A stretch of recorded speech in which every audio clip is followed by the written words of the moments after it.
जाहीर आव्हान आहे, काळेपडळ पोलीस स्टेशनतर्फे जाहीर आव्हान आहे की हा जो आहे हा टिपू पठाण आहे आणि हा कथित भाई आहे।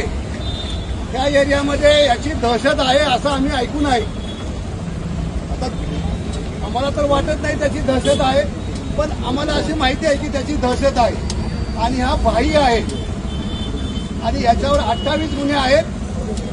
तर ज्याला कुणाला याच्या विरुद्ध तक्रार करायची आहे पोलिसांच्याकडे तर तुम्ही बेझिझक न घाबरता पोलीस स्टेशनमध्ये त्याच्या विरुद्ध तक्रार करू शकता।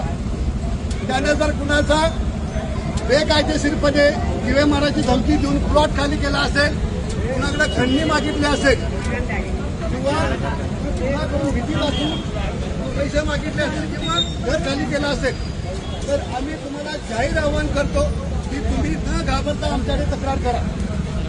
तुमच्यासोबत पोलीस आहे, तुम्हाला कुणाला घाबरायची गरज नाही आहे। आम्ही नेहमी तुमच्या मदतीसाठी आहोत। आपल्या एरियामध्ये कुणीही भाई राहणार नाही आणि भविष्यात असे भाई कुणी पैदा होणार नाही आणि झालेच